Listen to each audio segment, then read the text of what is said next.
বলছিলাম 2010 সালে রিলিজ পাওয়া মুভি দ্য শ্রাইনের কথা। গল্পের শুরুতে দেখা যায় একজন লোককে ধরে নিয়ে আসা হয়েছে।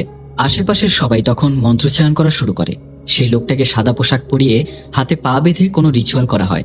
একজন কালো পোশাকে মুখ আড়াল করা লোক কোনো মন্ত্র পড়তে থাকে, যার পরেই একটা লোহার মুখোশ পরিয়ে লোহার হাতুড়ি দিয়ে সেই বেঁধে রাখা লোকটার মুখে জোরে আঘাত করা হয়। ঠিক তখন বিকট এক চিৎকারের আওয়াজ হয় এবং সেখানেই সেই লোকটা মারা যায়। এরপর কারমেন এবং মার্কাস নামের এক কাপলকে দেখানো হয়, যাদের মধ্যে কিছুটা মান অভিমান চলছে।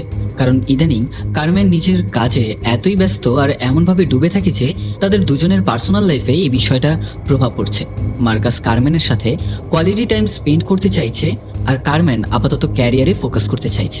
এটা নিয়েই কথা বলার এক পর্যায়ে তাদের মাঝে মনোমালিন্য হচ্ছিল। আপসেট হয়ে মার্কাস সেখান থেকে চলে যায়। কারমেন চলে আসে তার কাজের জায়গায় নিজের বসের সাথে একটা কেসের ব্যাপারে কথা বলতে। পোল্যান্ডের একটা গ্রামে, যেখানে একটা নির্দিষ্ট জায়গায় যারা গেছে তারা নিখোঁজ হয়ে যায় এবং তাদের লাগেজগুলো অন্য কোথাও পাওয়া যায়। এটা বিগত কয়েক বছর ধরেই ঘটে আসছে। সর্বশেষ নিখোঁজ হওয়া লোকটার নাম হচ্ছে অ্যারিক, আর এই অ্যারিকই হলো সেই লোক যাকে শুরুতে হত্যা করা হয়েছিল।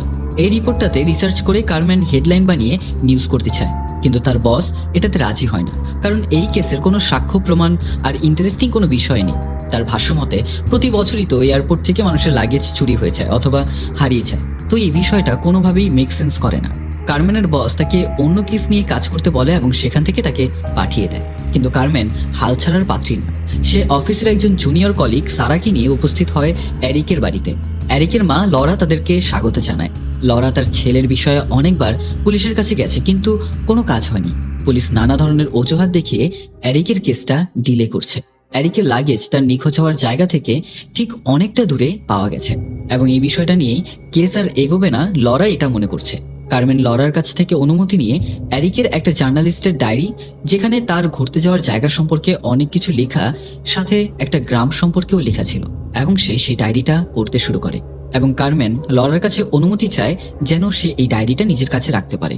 লরা এই বিষয়টাতে আর আপত্তি করে না। অন্যদিকে সারা লরার বাড়িতে টানানো ছবিগুলো দেখছিল, যেখানে অ্যারিক, তার কাজিন আর তার বাবার ছবিও ছিল। অ্যারিকের বাবা 5 বছর আগে মারা গেছে। তাছাড়া অ্যারিক ছেলেটা ঘুরতে খুবই ভালোবাসে, কিন্তু লরা এখন অ্যারিকের নিখোঁজের পর অনেক একা হয়ে গেছে। কারমেন আর সারা তাকে বিদায় দিয়ে চলে আসে।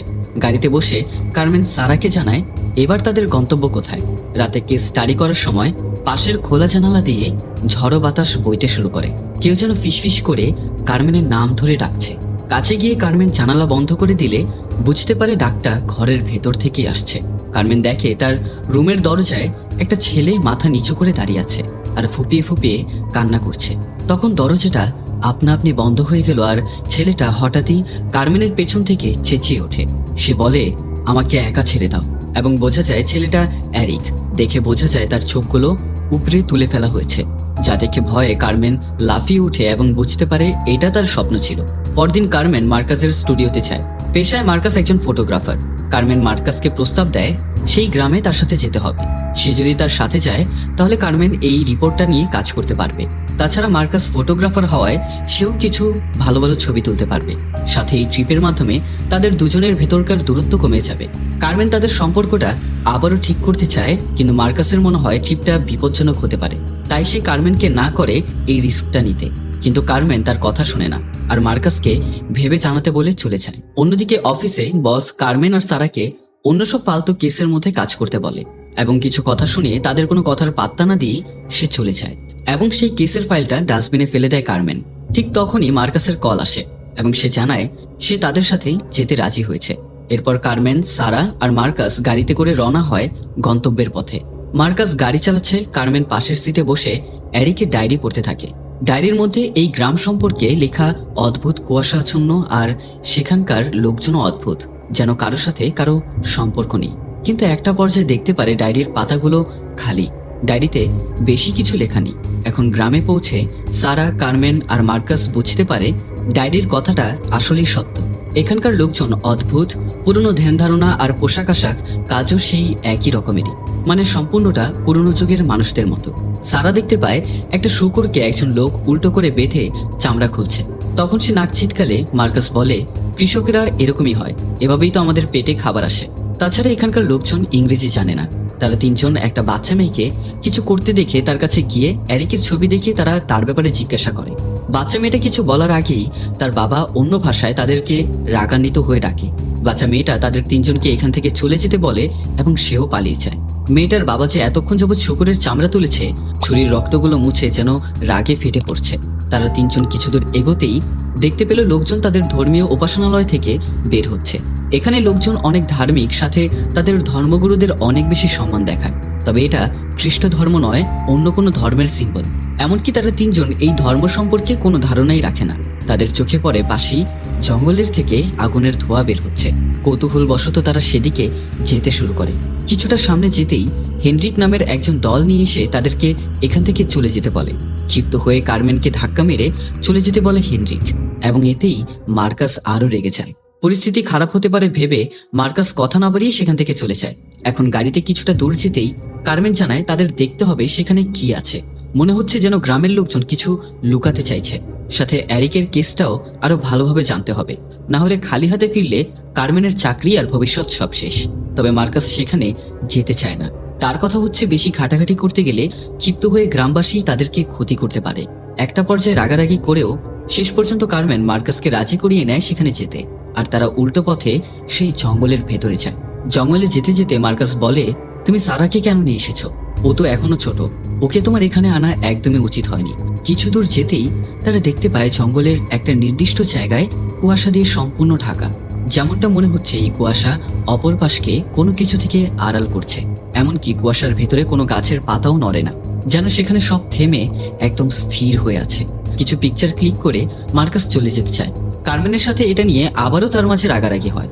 এরই সাথে সারাও তাদের থেকে হাঁটতে হাঁটতে কুয়াশার মাঝে হারিয়েও যায়। কারমেন তখন ডাকাডাকি করতে থাকলে অনেকক্ষণ অপেক্ষা করেও কাজ না হওয়ায় মার্কাস সারাকে খুঁজতে যেতে চাইলে কারমেন বলে, আমি যেহেতু তোমাদেরকে এখানে এনেছি তাহলে সারাকে খোঁজার দায়িত্ব আমার। এবং এই বলে কুয়াশার মাঝে কারমেন সারাকে ডাকতে ডাকতে খুঁজতে শুরু করে। সামনে পেছনে চারপাশে শুধু সাদা কুয়াশা ছাড়া আর কিছুই দেখা যাচ্ছিল না, যেমনটা সে এই কুয়াশার গোলক ধাঁধায় হারিয়ে গিয়েছে এবং ভয়ে ভয়ে এক পা দুপা করে সামনেই আগাচ্ছিল। এদিকে সারা সেই কুয়াশার ভেতর থেকে ভয় পেয়ে বেরিয়ে আসে। সে এসে কারমেনের কথা জিজ্ঞাসা করলে মার্কাস জানায় সে ভেতরেই গেছে তোমাকেই খুঁজতে। অন্যদিকে কুয়াশার ভেতরে কারমেন একটা স্ট্যাচু দেখতে পায়, যার মুখটা কোনো জন্তু জানোয়ারের মতো আর শরীরটা মানুষের মতো। মূর্তিটা বেশ অদ্ভুত এবং ক্রিপি। কারমেন সেই মূর্তিটার কয়েকটা ছবি তুলে, তবে সে খেয়াল করে স্ট্যাচুর মাথা তার দিকে বারবার ঘুরছে। সেই মূর্তির চোখ দিয়ে পড়ছে এক কালো পদার্থ, আর মূর্তির হাতে থাকা সেই হৃৎপিণ্ডটা স্পন্দন হওয়া শুরু হয়। ভয়ে সে সেখান থেকে ছুটে পালায়, তবে চারিপাশ থেকে ফিসফিসানি আর মন্ত্র উচ্চারণের শব্দ শুনতে পায়। কোনো মতে কারমেন সেখান থেকে বেরিয়ে আসে কুয়াশার চাদরের বাইরে। সেখানে এসে সারাকে দেখতে পেয়ে সে কিছুটা নিশ্চিন্ত হয়। কারমেন সারাকে জিজ্ঞাসা করে সে কি কোনো স্ট্যাচু দেখেছে কিনা। এর উত্তরে সারা হ্যাঁ জানালে মার্কাস এই মুহূর্তে এখানে আর থাকতে চায় না। সারা আর কারমেনকে নিয়ে গাড়ির দিকে যেতে থাকে, তবে যাওয়ার পথে সেই বাচ্চা মেয়েটাকে দেখতে পায়। মেয়েটা তাদের বলে, তোমরা তোমাদের যে বন্ধুকে খুঁজছো আমি জানি সে কোথায় আছে, আমার সাথে এসো। মার্কাস যেতে চায় না, কিন্তু কারমেন তার পিছনে যেতে শুরু করে, যার কারণে সারা আর মার্কাসও মেয়েটাকে ফলো করে যায়। তারা পৌঁছায় একটা পুরনো বাড়িতে, যেখানে কিছু কফিন ছিল। তারা তিনজন সেই কফিনগুলো খুলে এবং তার ভিতরে মৃতদেহ পায়, যাদের মুখে লোহার মুখোশ আর সাদা গাউন পরানো, যার মধ্যে একটা মৃতদেহের হাতে ট্যাটু আঁকা ছিল। এবং এটা ছিল ঠিক সেই ট্যাটু যেটা সারা আর কারমেন দেখেছিল এরিকের ছবিতে, মানে এই লাশটা এরিকের। এবং এখানে সবাই বুঝতে পারে যেসব টুরিস্টরা এখানে এসে নিখোঁজ হয়েছে এগুলো তাদেরই লাশ। মনে হয় তাদের সাথে কিছু একটা ভয়ঙ্কর ঘটেছে, এবং সেখানে সেই ধর্মীয় চিহ্নও ছিল। এবং তারা তিনজন ছবি তুলছিল সেই লাশগুলো। সেই সময় তাদের ফাঁকি দিয়ে বাচ্চা মেয়েটা চলে যায় তাদেরকে সেখানেই বন্ধ করে। ব্যাপারটা টের পেয়ে মার্কাস ব্যস্ত হয়ে যায় কোনো মতে দরজাটা খোলার জন্য, কিন্তু পেছন থেকে সারা বারবার কারো ডাক শুনতে পাচ্ছে। একটা পর্যায়ে মার্কাস দরজাটা খুলে, আর তারা তিনজন জঙ্গলের মধ্যে অলরেডি পথ হারিয়ে ফেলেছে। তারা বুঝতে পারছে না গাড়িটা তার কোন দিকে রেখেছিল। এরই মাঝে মার্কাস শুনতে পায় গ্রামবাসীদের মধ্যে কিছু লোক তাদের দিকে তেড়ে আসছে। প্রাণ বাঁচিয়ে কোনো মতে তারা তিনজন সেখান থেকে পালাতে শুরু করে। কিছু দূর যাওয়ার পর সারা আর দৌড়াতে পারছিল না, তাই একটা পরিত্যক্ত বাড়ি পেয়ে সেখানেই তারা লুকিয়ে পড়ে। এ সময় পর্যন্ত এখানে আসার মতো বড় একটা ভুল সিদ্ধান্ত নেওয়ার জন্য তাদের তিনজনেরই অনেক আফসোস হচ্ছিল। কারমেন তখন মার্কাসের কাছে ক্ষমা চায়, কারণ তাদের জেদের জন্য তারা তিনজন এই বিপদে পড়েছে। এর মধ্যে গ্রামের লোকজনও তাদের খোঁজ পেয়ে যায়। সারা আর মার্কাস পালাতে পারলেও সারাকে সাহায্য করতে গিয়ে কার্মেনকে তারা ধরে ফেলে। ঠিক একটা পর্যায়ে মার্কাস যখন কার্মেনকে বাঁচাতে যায় তখন সে ধরা পড়ে যায়। আত্মরক্ষার শেষ চেষ্টা করলেও তারা আর তাদের সাথে পেরে ওঠে না। সারা সেখান থেকে পালানোর চেষ্টা করলে হেনরিক তার পায়ে তীর মেরে তাকে আহত করে ফেলে। মার্কাস কোনো মতে তাদের থেকে পালিয়ে জঙ্গলের দিকে ছুটতে শুরু করে। সেখানে হেনরিক তার পিছু নিতে থাকে। এদিকে সারাকে গ্রামের লোকজন মিলে কোনো একটা ক্লোরোফর্ম শুকিয়ে অজ্ঞান করে ফেলে। জ্ঞান হারানোর আগে সারা ভয়ঙ্কর একটা প্রাণীর মুখ দেখতে পায়। বেশ অনেকক্ষণ পর জল ছিটিয়ে তাদের জ্ঞান ফেরানো হয়। হাত বেঁধে তাদের নিয়ে আসা হয় এক ধর্মগুরুদের সামনে, যাদের মধ্যে একজন ছিল কালো পোশাক পরা সেই লোক যাকে এরিককে মারার সময় মন্ত্র উচ্চারণ করতে দেখা গিয়েছিল। তার নাম হচ্ছে আর্কটিউস। সে সারা, কার্মেন আর মার্কাসকে পর্যবেক্ষণ করে এবং সেখানে সে ধর্মীয় নেতা হয়ে গ্রামবাসীদেরকে তাদের কিছু ইনস্ট্রাকশন দেয়, যেই অনুযায়ী মার্কাসকে গ্রামের লোকজন একটা জায়গায় আটকে রাখে আর সারা আর কার্মেনকে নিয়ে যায় সেই পুরনো বাড়িতে। গ্রামের লোকজন সকলে মিলে প্রায় এক পর্যায়ে সারা আর কার্মেনকে সম্পূর্ণ উলঙ্গ করে ফেলে এবং এই সিনটা একটু দৃষ্টিকটু ছিল। এর পরবর্তীতে তাদেরকে সাদা গাউন পরিয়ে দেয় আর আর্কডিউসের কথা মতো কার্মেনকে আটকে রেখে সারাকে একটা স্থানে পাথরের ওপর শুইয়ে হাত পা বেঁধে দেওয়া হয়। এদিকে গ্রামের দুজন লোক মার্কাসকে দিয়ে বন্দুকের নলের উপর রেখে কবর খোঁড়ানোর কাজ করাচ্ছিল। অন্যদিকে এবার সারাকে সেখানে বেঁধে তারা হাত পা ছুরি দিয়ে কাটতে শুরু করে। রক্ত তখন ফিনকি দিয়ে বের হচ্ছে আর সারা চিৎকার করেই চলেছে। সেই সময় সারা দেখতে পায় সেখানে থাকা সবার আসল রূপ। এরা যেন মানুষের মুখোশ পরা এক একটা শয়তান। এবার সেই লোহার মুখোশ, যাতে কিনা চোখের জায়গায় দুটো পেরেক গাঁথা, সেটা সারার মুখের উপর রাখা হয় আর আর্কডিউস লোহার হাতুড়ি দিয়ে সেটায় সজোরে আঘাত করে। পেরেক চোখে ঢুকে গেলে ব্যথায় কাতরাতে কাতরাতে সারা সেখানেই মারা যায়। মৃত্যুটা ছিল খুবই ভয়ানক। মুভিটা যখন আমি দেখছিলাম তখন এই জায়গায় নিজেকে ইমাজিন করতে পারছিলাম। কার্মেন সে সময় চিৎকার চেঁচামেচি শুরু করলে তাদের নিজেদের আসল রূপ দেখিয়ে ভয় দেখানো হয়। কবর খুঁড়তে খুঁড়তে মার্কাস ছক কষতে থাকে। গ্রামের লোক দুজন বন্দুক তাক করেছিল মার্কাসের দিকে। যখন তারা একটু নিজেদের মধ্যে কথা বলতে থাকে এবং অন্যমনস্ক হলেই মার্কাস কোরাল দিয়ে তাদের উপর আক্রমণ করে সেখান থেকে পালিয়ে যায়। অন্যদিকে সারার বডি কফিনে রেখে তাদের রিচুয়াল শেষ করে। কিন্তু এবার কার্মেনের পালা। সেই সময় উপস্থিত হয় মার্কাস। তাদের কাছ থেকে কার্মেনকে ছাড়িয়ে সবাইকে সেই বাড়িতে আটকে রাখে। কার্মেন আর মার্কাস সেখান থেকে পালিয়ে যায়। কিছু দূর যাওয়ার পর কার্মেনের শরীর খারাপ হতে শুরু হয়। সেও বমি করে, যেটা সারাও করেছিল। এরই সাথে সারার মতো কার্মেনও ফিসফিসানির শব্দ শুনতে পাচ্ছিল। কিন্তু কার্মেন কোনোভাবে নিজেকে সামলে নেয়।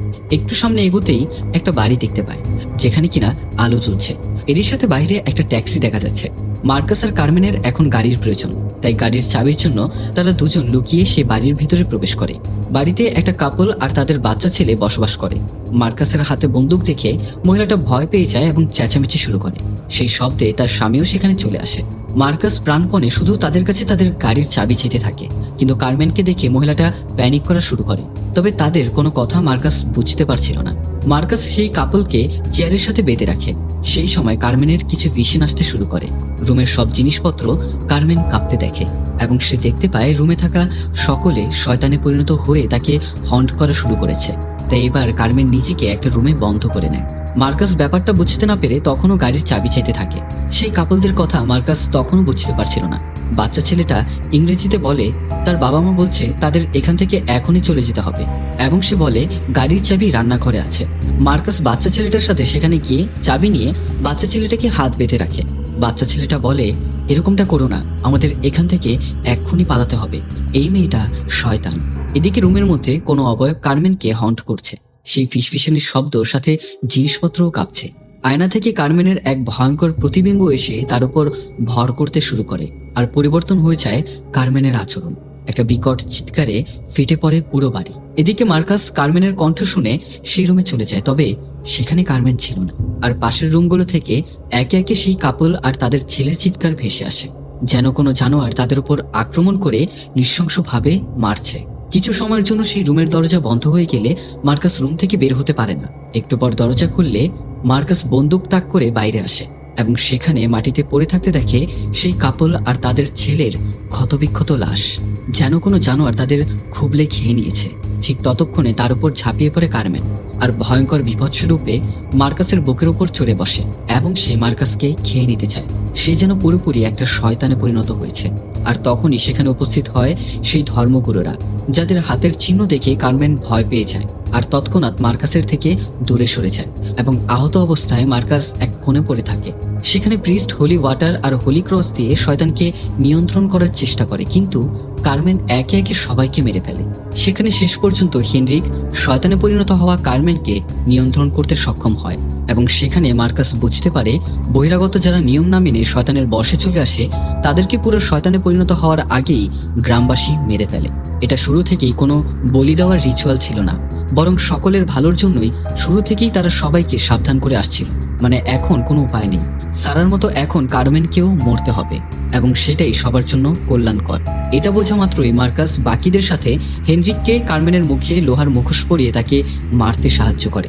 এখন এই ঘটনার পরদিন মার্কাস সকালে বাড়িতে ফিরে যাবে। যাবার আগে সেই গ্রামের এই ঘটনাগুলো সম্পর্কে সে জানতে চায়। হেনরিক তাকে জানায় ওই কুয়াশাচ্ছন্ন জঙ্গলের সেই অংশ ওই স্ট্যাচুর কারণে অভিশপ্ত। যে একবার সেই স্ট্যাচু দেখে তাকে শয়তান ধীরে ধীরে নিজে গ্রাস করে শয়তানে পরিণত করে এবং তাদেরকে ভেতর থেকে মানসিকভাবে কষ্ট দিতে থাকে। আর এই জন্যই বহিরাগত যারা এগুলো না জেনে তাদের কথা না শুনে এই অভিশাপ কাঁধে নিয়ে নেয়, তাদেরকে বাধ্য হয়েই গ্রামবাসীর মেরে ফেলতে হয়। কিন্তু কথা হচ্ছে তাদেরকে মুখোশ পরিয়ে কেনই বা চোখের মধ্যে আঘাত করা হয়? এর উত্তর হচ্ছে এই অভিশাপ শুরু হয় চোখ দিয়ে, তাই চোখেই শেষ করতে হয়। যেহেতু মার্কাস সেই স্ট্যাচুটা দেখেনি, তাই এখন মার্কাস বাড়িতে ফিরতে পারছে। এবং এই মুভি থেকে আমাদের উদ্দেশ্যে একটাই শিক্ষা, সবকিছুতেই বেশি কৌতূহল ভালো না। কিছু আগ্রহ আর না অজানার জিনিসকে জানার কি আসলেই কোনো প্রয়োজন আছে? ঠিক এখানেই শেষ হয় দি শ্রাইন মুভিটি। মুভিটার লেন্থ খুবই কম, মাত্র 1 ঘন্টা 20 মিনিটের মুভি, তাই মুভিটার এক্সপ্লেনেশন খুবই ছোট। তাছাড়া ভিডিওটা কেমন লেগেছে তা অবশ্যই কমেন্ট করে জানাতে কিন্তু ভুলবেন না। এবং ভিডিওটা যদি ভালো লেগে থাকে তাহলে অবশ্যই লাইক করবেন এবং আমার চ্যানেলে নতুন হয়ে থাকলে সাবস্ক্রাইব করে পাশে থাকা বেল আইকনে অল সেট করে দেবেন। টিল দেন দেখা হচ্ছে নেক্সট ভিডিওতে। Good bye.